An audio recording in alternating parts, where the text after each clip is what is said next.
¿qué tal? ¿Cómo estáis? Bienvenidos a este vídeo. Bueno, como sabéis, estoy ahora mismo liadísimo con muchísimo trabajo. Tengo grandes proyectos en marcha que espero poder compartir con todos vosotros dentro de poco. La verdad es que me apetece un montón que los veáis terminados, pero por ahora me toca estar trabajando sin parar.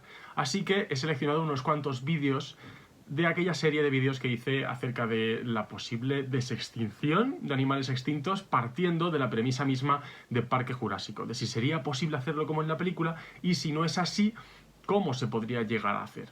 De manera que si estáis preparados y preparadas, os lanzo ahora mismo este reestreno de los vídeos de esta temática, de esta serie de vídeos, y nada, ya me decís qué os parece en comentarios al terminar, ¿vale?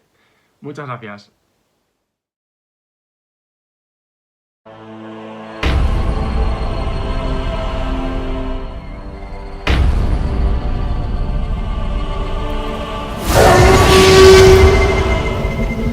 Hola, ¿qué tal? ¿Cómo estáis? Bienvenidos a un nuevo vídeo. Hoy vamos a hablar del punto de partida de toda la saga de Jurassic Park. Vamos a hablar de clonar dinosaurios. Vamos a ver, a estas alturas ya estaréis más que hartos de oír hablar esa expresión, clonar, ¿no es así? Pero, ¿qué es exactamente clonar? Bueno, como tal, técnicamente clonar es el proceso de obtención de una copia idéntica de un individuo o una célula. Así, tal cual. Pero esto, ¿cómo se puede hacer? ¿Cómo obtienes un clon? Bueno, técnicamente, siguiendo la definición, en la naturaleza ocurrirían casos de clonación natural. Porque, a ver, cuando organismos unicelulares o simplemente células se dividen, proceso que llamamos mitosis, en principio, de una célula madre aparecen dos células hijas que son idénticas. Y eso, pues por definición, sería clonación. Son idénticas salvo que haya pequeños errores de transcripción de su ADN cuando se copia para dividirse. Y también se podrían considerar de alguna manera clones organismos como algas o protistas que se reproduzcan por bipartición, o por ejemplo plantas que se reproduzcan por pies o por esquejes. Genéticamente como tal, en teoría, son idénticos. Pero ya me estás diciendo que no nos vendas esta moto, que esos no son los clones de los que queremos hablar, que esos no son en los que se basan esta saga de películas. Es verdad, os tengo que dar la razón. La clonación que nos interesa como tal, de la que tenemos que hablar, de la que nos hablan en esta saga, es la clonación que tiene lugar en un laboratorio. Así que vamos a verla un poquito. Primero estaría el proceso de transfección, en el cual se inserta una secuencia de ADN dentro de una célula. Células que pasarían a actuar como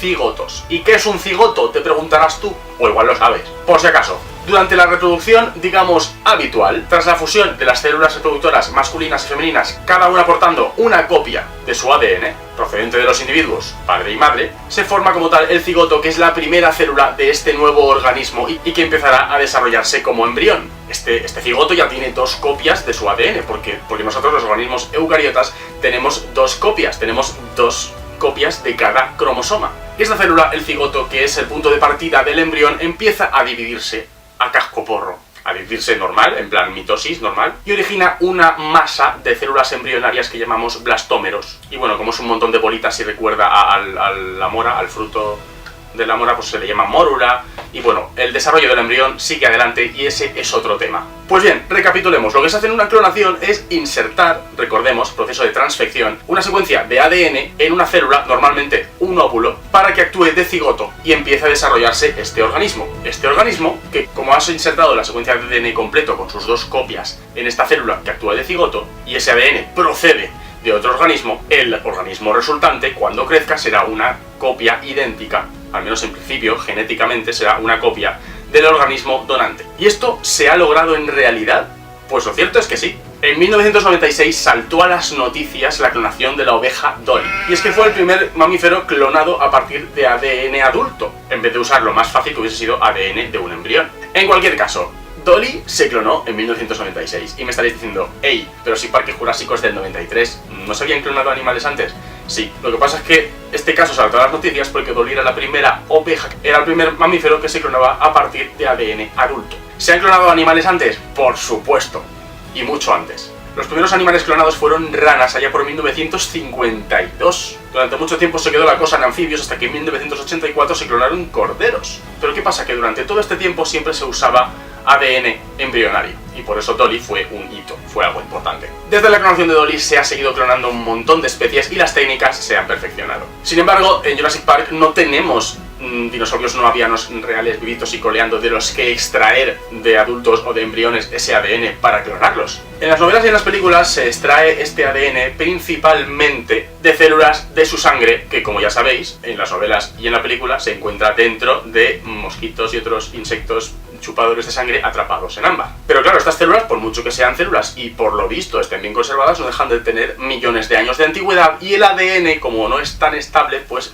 se ha perdido parte de él. No está bien conservado, está a cachos. Y por eso es que completan la secuencia con ADN de animales actuales, como por ejemplo inicialmente en la primera película de Jurassic Park, ADN de rana. De ahí que en la conversación de Henry Wu con Masrani en Jurassic World, este le diga que nada de lo que llevan haciendo todo ese tiempo es real. Que ningún animal de Jurassic World, que ningún dinosaurio clonado en Jurassic World es realmente real con ADN puro. De hecho, si recapitulamos un poquito más, lo dice incluso el propio Alan Grant en Jurassic Park 3 durante su conferencia cuando le preguntan por Isla Sorna. Y dice que John Hammond e Ingen lo único que hicieron fue crear monstruos de parque temático. Y es que el propio Grant en Jurassic Park, junto con Lexicon Team, es testigo de cómo los dinosaurios estaban reproduciéndose, a pesar de que en principio no deberían, porque habían heredado la capacidad de cambiar de sexo en un entorno de sexo único de las especies de rana de las que tenían parte de su ADN. ¿Y cómo llamamos en biología a un organismo al que se le han insertado genes que no son suyos? Un transgénico. Así que técnicamente todos los dinosaurios de Jurassic Park y Jurassic World son dinosaurios transgénicos. Siendo ya un caso extremo, pues los casos del Indominus y del Indoraptor, porque evidentemente esos ya están hechos a la carta. ¿Y qué hay de real de esta idea de clonar especies de animales que se han extinguido? ¿Es posible? Pues de eso ya hablamos otro día. Y hasta aquí el vídeo de hoy. Muchas gracias por verme. Puedes darme un like si te ha gustado, dejarme comentarios aquí abajo. Puedes compartir el vídeo para que lo vea mucha gente más. Dale a la campanita para estar atento a todos los vídeos nuevos que vaya subiendo. Y suscríbete si es que todavía no lo estabas. Muchas gracias por verme y nos vemos en el próximo vídeo. ¡Hasta luego!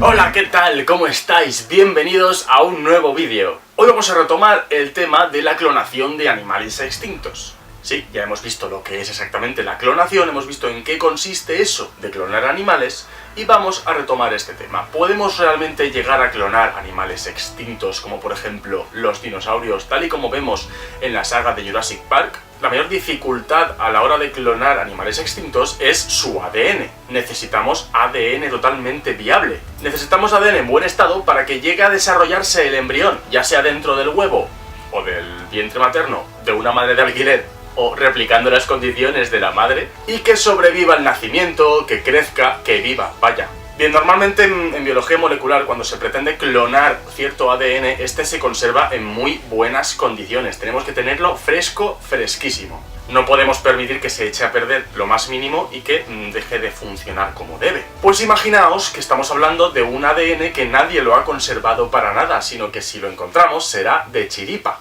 En las novelas y en las películas de la saga de Jurassic Park, este ADN, el ADN de dinosaurios, lo encuentran dentro de mosquitos conservados en ámbar. Como ya sabéis, teóricamente estos mosquitos habrían picado a los dinosaurios como lo normal que hacían esos mosquitos y como suelen hacer los mosquitos hoy en día. Y después de picar a los dinosaurios habrían quedado atrapados por la resina de estos árboles, pues que al fosilizar es lo que tiene, que la resina al fosilizar se convierte en ámbar. Las cosas no son tan bonitas ni tan perfectas. Estas piezas de ámbar, por mucho que asemejen cápsulas en el tiempo en el que el animal está totalmente, perfectamente conservado en su interior, digamos que tan perfectas no son. Vaya, dentro el insecto no está jugosito como conservado al vacío en tu nevera. Primero, el ámbar no deja de ser un fósil que ha sufrido un proceso de fosilización al mismo tiempo que la roca que lo envuelve ha sufrido una diagénesis. No es resina dura sin más. Además, este ámbar, a pesar de que parece una especie de cápsula de plástico que te aísla completamente del exterior, el ámbar puede ser más o menos poroso, de modo que no es una cámara tan aislada respecto al exterior y puede haber cierto intercambio y pérdida y ganancia de sustancias, de elementos. Vaya que al final, para lo que nos interesa, puede haber conservado o no estas biomoléculas en su interior. Pongamos que encontramos un ámbar que es súper impermeable y que el mosquito o el otro insecto que tenemos en su interior teóricamente está mejor conservado que se ha visto nunca. Aún así, tendríamos un problema. Y es que cuando ingerimos nuestro alimento, empezamos a digerirlo. En nuestro sistema digestivo, los alimentos empiezan a procesarse, a digerirse y a descomponerse en elementos más pequeños, en moléculas más pequeñas, que son las que nuestro cuerpo va a poder asimilar y aprovechar. Y eso lo hacemos nosotros y también lo hacen los mosquitos. Vaya, cualquier animal. Lo que significa que a menos que la resina atrapara al insecto, a menos que el insecto quedara atrapado en la resina justo después de haber picado al dinosaurio, si no ocurre esto, lo más probable es que la sangre que tuviera en su interior, de su tripita, ya estuviera digerida, que ya no habría mucho rastro de biomoléculas grandes, que estaría todo ya bastante deshecho. E incluso en ese caso, en el que el insecto quedara atrapado en la resina justo después de picar un dinosaurio, incluso después de quedarse atrapado y quedarse ya asfixiado y haber muerto el insecto, las enzimas de su sistema digestivo seguirían actuando y es muy posible que el contenido de su sistema digestivo también acabara siendo digerido más o menos. Así que, si bien no podemos llegar a decir que es totalmente imposible, digamos que es muy difícil que llegue a conservarse algo de ADN en el interior del sistema digestivo de un mosquito que hubiera picado a un dinosaurio. No obstante, en los últimos años ha sorprendido bastante la facilidad con la que algunas moléculas parece que se conservan en el registro fósil. Facilidad, bueno. En 2003 se encontró un fémur de Tyrannosaurus Rex de Hell Creek en Montana, en el que se observaron supuestos vasos sanguíneos. Estas muestras de hueso se desmineralizaron y se vio que estos supuestos vasos sanguíneos conservaban cierta elasticidad, que podían aún tener un componente proteico, orgánico. Básicamente que podían conservar colágeno, que es una de las proteínas más abundantes en animales, en nosotros mismos. Bien, esta supuesta proteína, este supuesto colágeno, se secuenció, se analizó su composición y se vio que era realmente colágeno. El colágeno, como cualquier otra proteína, está formado por pequeñas subunidades que llamamos aminoácidos. Y esta secuencia de aminoácidos es una traducción directa de la secuencia de ADN del animal. De ADN pasa a ARN y de ARN pasa a proteína. De manera que esta secuencia nos puede dar pistas también acerca de qué clase de animal la posee. Si tú encuentras una muestra de colágeno y puedes llegar a saber de qué clase de animal es. O por ejemplo, con qué clase de animales está más emparentado. Y bien, la secuencia de aminoácidos de este colágeno de Tyrannosaurus lo acerca mucho a las aves, lo cual tiene mucho sentido.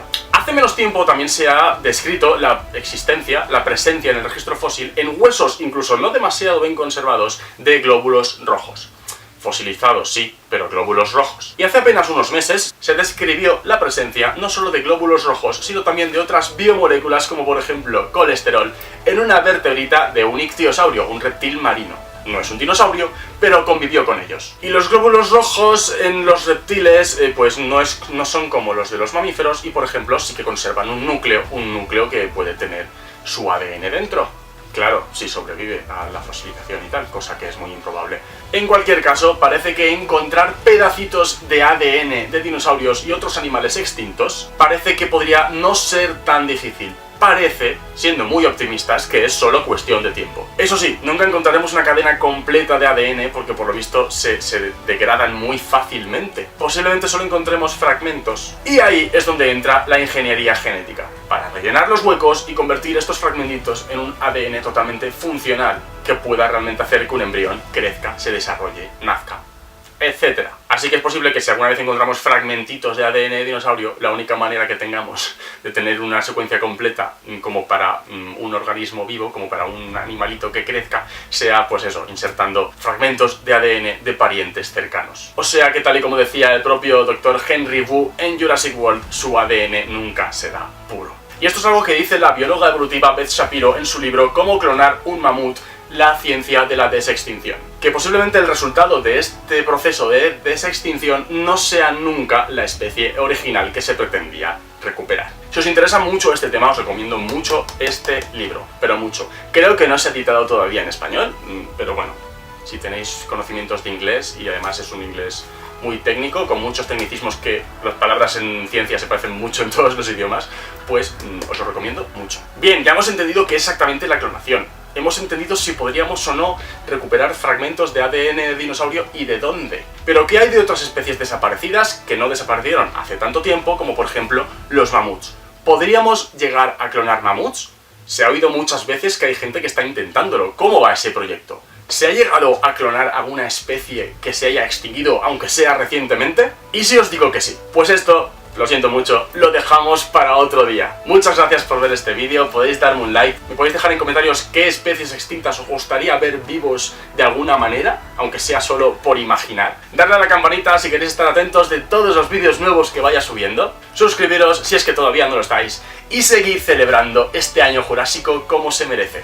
Atentos para nuevos vídeos. Muchas gracias y nos vemos en el próximo. ¡Hasta luego!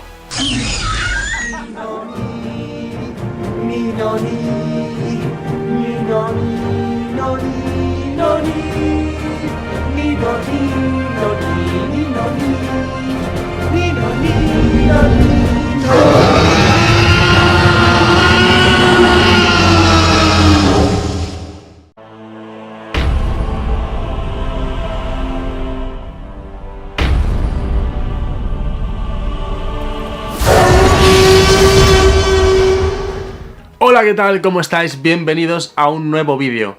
En vídeos anteriores, ya hace unos meses, hemos aprendido qué es eso del ADN, qué es el ADN, qué es el genoma, hemos aprendido qué es eso de clonar, qué es el proceso de clonación, y también nos planteamos la pregunta de si es posible recuperar ADN de dinosaurio.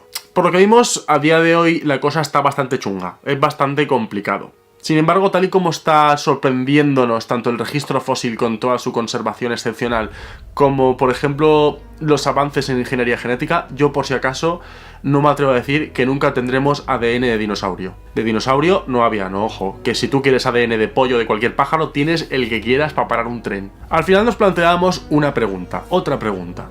¿Qué hay de otras especies extintas? ¿Qué hay de la posibilidad de encontrar ADN y clonar especies extintas que se extinguieron no hace tanto tiempo? ¿Es posible? Hablo de especies que desaparecieron hace miles de años, no millones, con lo cual... Recuerdo cuando era un chavalín, cuando era un enano, un moco, que yo ya me leía mis libros de dinosaurios, mis fascículos de dinosaurios, mis revistas que se leían cualquier artículo de dinosaurios, y recuerdo que, siendo yo un enano, un niño, ya leí que había mucha gente que estaba interesada, que creía que podía ser posible devolver a la vida al mamut. Y eso lo leí hace más de 20 años.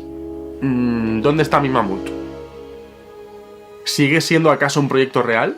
¿Estamos más cerca de tener mamuts vivientes hoy en día o seguimos estando igual de lejos? Y quien habla de mamuts habla de otras especies, de otros animales que vivieron quizás durante el Pleistoceno o incluso que se extinguieron mucho tiempo después, hace menos tiempo. Los mamuts son, quizá junto a los tigres dientes de sable, la fauna más característica de las glaciaciones. Eran proboscideos, parientes cercanos de los elefantes actuales y de tamaño más o menos parecido.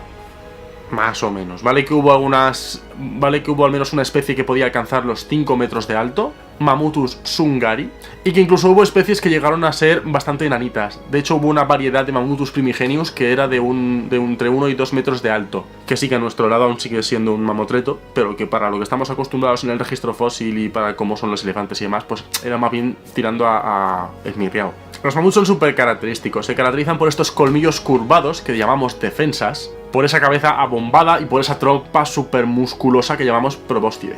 Sabemos que las especies que vivían en climas fríos tenían una pelambrera súper abundante, estaban cubiertos de un pelo enmarañado, razón por la cual se les denomina comúnmente como mamuts lanudos. ¿Y eso cómo lo sabemos? Pues porque, atención, desde hace ya décadas se han encontrado muchos ejemplares de mamuts lanudos, tanto momificados como congelados en las tundras siberianas. Y no solo por eso, sino porque también aparecen representados en pinturas rupestres. Y es que ya convivieron con nuestros ancestros y se encargaron de hacer sus grafitis en las paredes de las cuevas en las que vivían y dibujaban mamuts y el resto de animales que solían cazar. Sin embargo, la mayoría de mamuts desaparecieron hace unos 10.000, 13.000 años a finales de la última glaciación que denominamos Würm. No sé muy bien cómo se pronuncia.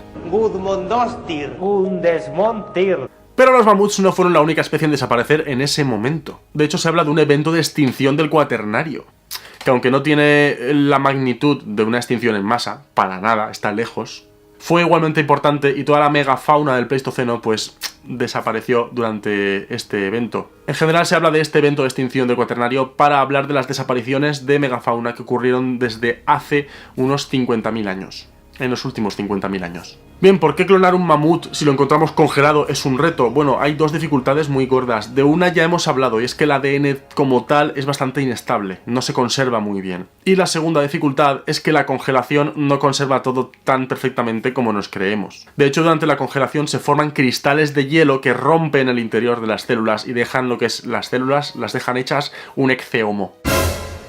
Así que básicamente ese ha sido el problema que ha habido durante las últimas décadas y que ha hecho que aún no tengamos mamuts vivitos y coleando, porque no es un proceso que sea fácil. Tú no encuentras el mamut allí congelado y está perfectamente conservado y es extraerle una celulita y ya está, ¿no? Luego hay casos un poco esperanzadores, como el de la planta Silenes telófila, que si bien es una planta que sigue existiendo hoy en día, se encontraron semillas de hace 30.000 años y un grupo de científicos de la Academia Rusa de las Ciencias logró hacer germinar semillas de esa edad. Vale que es una plantita y tampoco es como clonar un mamífero o un dinosaurio, pero algo de luz arroja, ¿no? Pero sobre todo la mayor esperanza para este proyecto loco vino de la mano de un estudio con ratones. Sí, ratones. Un estudio que un grupo de investigadores japoneses publicaron en 2008 en PNAS. Sí, suena muy gracioso. En este estudio exponían cómo habían sido capaces de clonar ratones a partir de células de un ratón que había estado congelado durante 16 años a 20 grados bajo cero. Con lo cual, evidentemente, pues sus tejidos, sus células también estaban dañadas por esta congelación. No lo habían tratado con anticongelantes, no lo habían tratado de ninguna manera para que no se formaran estos cristales, porque querían saber si era viable recuperar o no algo de material genético o el núcleo de alguna célula después de este proceso tan traumático a nivel tisular, a nivel de tejido. Pero ojo, que lo hayan logrado no significa que sea fácil. De hecho, en su estudio apuntan lo difícil que es. Todas las células del bicho estaban hechas un ecceomo, se salvaban un poquito células del cerebro, neuronas. Por si esto no fuera bastante, el éxito fue de un 47%, o sea que ligeramente un poquito menos de la mitad de los embriones llegaban a empezar la gestación. Pero es que si nos vamos un poco atrás en el proceso, a obtener células embrionarias a partir de núcleos celulares de este animalito congelado, el éxito es todavía menor, es de un 2%. Así que tranquilos que el tema de clonar mamuts está yendo por eso, porque clonar no es que sea algo que sea fácil, ¿me entendéis, no? Y más de restos que están, pues, peor conservados, congelados de cualquier manera, así. Cuesta mucho encontrar núcleos de células en buen estado que han pasado por un proceso de congelación. Y además tenemos la dificultad añadida de que para gestar a estos ratoncitos tenemos tanto óvulos de ratones hembra actuales como a ratones hembra actuales que pueden gestarlos. Son la misma especie. Mientras que para el mamut se habla de que habría que usar óvulos de elefante, que son parientes cercanos suyos, pero no son para nada ni el mismo género ni la misma especie, y hembras de elefante. Sobre el tema de Tico ya, si eso nos metemos otro día. Total, que la cosa es complicada de narices. Aún así, hay un equipo de investigadores japoneses que es súper optimista y dice que en unos 5 añitos podríamos ver nacer el primer mamut de los últimos 10.000 años. Pues no sé, ¿qué quieres que te diga? La clonación es muy delicada, el ADN es muy delicado, de manera que incluso especies que hace menos que desaparecieron, menos que los mamuts, incluso son un problema, tienen complicaciones. Es que clonar no es una cosa tan fácil. Al margen de la fauna del Pleistoceno y de las glaciaciones, se ha hablado de devolver la vida al tilacino, al tigre marsupial o, por ejemplo, al dodo. De hecho, se ha intentado en España con una especie de cabra, o mejor dicho, una subespecie de cabra. Una subespecie de cabra montés denominada bucardo. Capra pirenaica pirenaica. ¿Qué le pasa a esta cabra? ¿O qué le pasaba? ¿Qué la pasa? Allá por 1997, esta subespecie de cabra fue declarada en peligro crítico de extinción, que se nos iba de otro barrio. Tan solo 3 años más tarde, en el año 2000, se encontró el último ejemplar muerto o matado allí, fiambre. Con lo cual tuvo que dar por hecho que la especie del bucardo estaba extinta. ¿Qué dices tú? Si solo queda un ejemplar, pues tampoco es que vaya a durarte mucho, no se puede reproducir. Que estaba ya extinta la especie, aunque quedara un ejemplar, vamos a ser un poco... ¿Qué pasa? Que mientras todavía estaba con vida este último ejemplar de bucardo, se le sacaron muestras de tejido for a rainy day, que dicen los ingleses, ¿no? Para la posteridad, por si acaso. Inmediatamente tras la muerte del último bucardo, que digo yo que ya podían haberlo empezado a mover antes, empezaron las negociaciones y presentaciones de proyectos para tratar de recuperarlo. Se empezó a estudiar muy bien la posibilidad de clonar cabras montesas actuales para tratar de aplicarlo al bucardo. Y como veréis, incluso en el caso de una subespecie reciente con tejidos conservados perfectamente, la cosa tenía su dificultad. Clonarla fue una movida, se hicieron 2 intentos. En el primer intento se transfirieron 54 embriones a 13 cabras hispánicas híbridas. Solo 2 entraron en gestación y se perdieron durante el embarazo. En la segunda intentona se transfirieron 154 embriones a 44 cabras receptoras, de las cuales 5 entraron en gestación y 1 llegó a nacer. Sí, logramos hacer que un ejemplar de una subespecie extinta naciera. Aunque la verdad es que la cabritilla pues falleció a los pocos minutos de nacer por problemas respiratorios. Intentarlo lo intentamos. ¿Devolvimos una subespecie extinta a la vida? Sí. ¿Logramos que se extinguiera 2 veces? También. Un drama. Y es que en las propias novelas de Jurassic Park y El Mundo Perdido se hace mención a lo difícil que era la viabilidad de los embriones que estaba clonando InGen para el parque, siendo un porcentaje ridículamente pequeño el de los embriones que llegaban a gestarse, llegaban a nacer y luego a sobrevivir a la infancia. Y es que eso de clonar no es coser y cantar. En la web de Masrani, antes del incidente de Jurassic World, se había anunciado una nueva expedición para obtener tejidos, material hereditario, ADN, de mamíferos del Pleistoceno, de las glaciaciones o de las edades que fuera, para ampliar este parque, pero claro, ya sabéis lo que pasó con el Indominus en 2015 y tal. Pero bueno, que podéis ir a la web de Masrani y consultarlo en el blog, que era una especie de novedad, que iban a hacer una expedición para tratar de también recuperar esta fauna extinta. Vale, está claro que clonar es una movida terrible, que no es coser y cantar, que es súper complicado, pero ¿hay alguna otra manera de la que podamos llegar a volver a ver con vida a dinosaurios no avianos? ¿Quizá a partir de las aves? ¿Habéis oído eso del proyecto llamado del pollosaurio? ¿Qué narices es eso?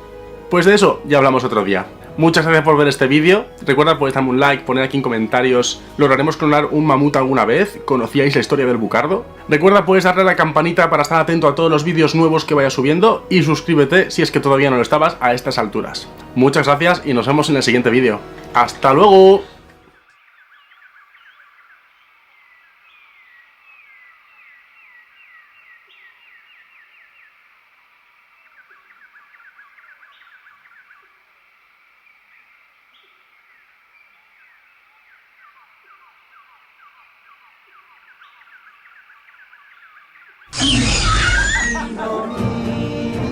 Ni no ni